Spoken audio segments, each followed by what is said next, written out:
और ये हाल अकेले यूपी का नहीं बल्कि देश की राजधानी दिल्ली में तो अनार के जूस में रंग मिलाकर बेचने की बात सामने आई, जिसके बाद कुछ लोगों ने दिल्ली के राजेंद्र नगर में मौजूद उस दुकान के कर्मचारी की पिटाई कर दी। आरोप लगाया गया कि वो लंबे वक्त से अनार के जूस में लाल रंग मिलाकर बेचा करता था, लेकिन इस बार कुछ लोगों ने उसे रंगे हाथों पकड़ लिया। जैसे ही लोगों को पता चला कि वो जिस अनार के जूस को सेहत बनाने के लिए पी रहे थे उसमें लाल रंग मिला हुआ था, उनका पारा चढ़ गया। कुछ लोगों ने तो उस दुकानदार और उसके साथी को वहीं पीटना शुरू कर दिया।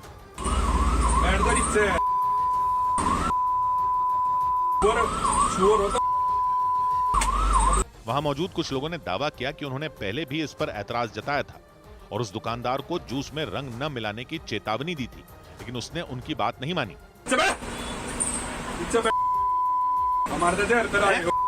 इस हंगामे के दौरान वहां खाद्य विभाग और पुलिस की एक टीम भी पहुंच गई, जिसने उस जूस का सैंपल लेकर जांच के लिए भेज दिया। और इसी तरह का एक मामला छत्तीसगढ़ के कांकेर से भी सामने आया।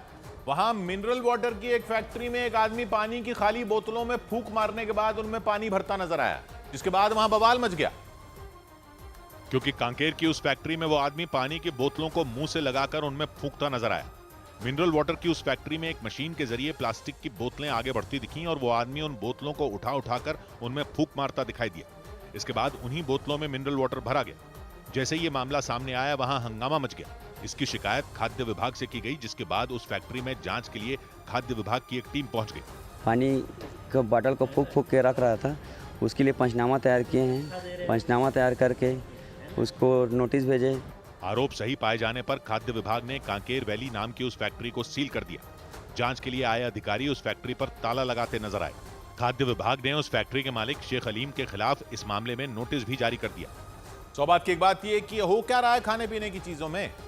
कांकेर में पानी की बोतलों में लोग फूंक मारकर पानी पैक करते पकड़े गए।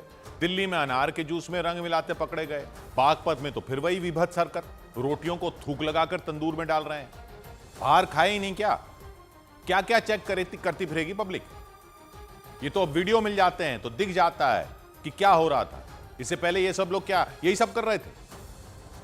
कोई डर नहीं है इनको? तो फिर सही तो है कि सब जगह सीसीटीवी लगा दो, कम से कम चेक करने पर पकड़ में तो आ सके सब कुछ। अनार के जूस में रंग लगाने पर तो यह समझ में आता है कि जूस को लाल दिखाने के चक्कर में क्या होगा। ये तंदूरी रोटियों में थूक लगाने से क्या होता है ये समझ में ही नहीं आता। हासिल क्या हो रहा है इससे? और कोई डर क्यों नहीं इन लोगों को? पुलिस भी क्या क्या पकड़ती फिरेगी? जूस और रोटियां पकड़ती फिरे पुलिस, चोरी डकैती होती रहे। ये किस तरह के लोग हैं कि अपना धंधा चलाने के लिए कुछ भी करने बैठ जाते हैं। और फिर नेता लोग भी आ जाते हैं कि नियम बनाकर इन छोटे दुकानदारों और ठेले खोमचे वालों को परेशान किया जाएगा और कुछ नहीं होगा। ये क्या बात हुई? पब्लिक के साथ क्या हो रहा है वो नहीं दिख रहा। ये क्या लॉजिक होता है कि कोई छोटा दुकानदार है या छोटा ढाबा चलाने वाला है या ठेले पर जूस बेच रहा है तो वो तो बेचारा हो गया, वो पीड़ित हो गया, और जिस पब्लिक को वो ये सब परोस रहा है वो भाड़ में जाए। सारे ऐसे गंदे नहीं होते, वो बात सही है, लेकिन चेकिंग तो सबकी करनी होगी ना। और कोई तरीका बता दो, और कोई तरीका बता दो गंदे लोगों को पहचानने का। किसी की शक्ल पर लिखा होता है क्या? कांकेर में बोतल वाले पानी में फूंक मार रहे थे तो पब्लिक क्या बोतल वाले पानी की फैक्ट्रियों में जाकर देखेगी कि क्या हो रहा है? कैसे देखेगी बताओ? बोतल वाला पानी बिकता ही इसलिए है क्योंकि नल वाले पानी से तो भरोसा ही उड़ गया लोगों का। तो लोग बोतल वाला पानी बाहर पीने के लिए इसलिए लेते हैं ताकि भरोसा रहे कि साफ पानी पी रहे हैं। उसमें जो गंदगी आंखों से दिख जाए वो तो कोई पकड़ सकता है, लेकिन ये फूंक वाले बैक्टीरिया कैसे पकड़ेंगे? माइक्रोस्कोप लेकर चलेंगे साथ में, लैब बना लें अपने घर पर, खुद जांच कैसे करें कि अनार के जूस में लाल रंग डाल रखा है। कोई तो नियम मानेंगे ये लोग या नहीं मानेंगे? छोटे दुकानदार जहर देकर पब्लिक को मार दें, लेकिन इनको परेशान ना करो। अरे हर धंधे में कुछ नियम का पालन करना पड़ता है कि नहीं पड़ता है? तो वो लोग तो फिर बेवकूफ हैं जो सही साफ चीज बेच रहे हैं। ऐसे तो कोई भी कुछ भी मिलाकर उनसे सस्ती चीज बेच दे और सही काम करने वाला नुकसान झेलता रहे। या नुकसान झेलो या फिर वो भी मिलावट करके मुनाफा कमाए। और फिर कुछ लोग आ जाते हैं कि मुसलमानों के ढाबों की रोटियों को निशाना बनाया जा रहा है। ये क्या बात हुई?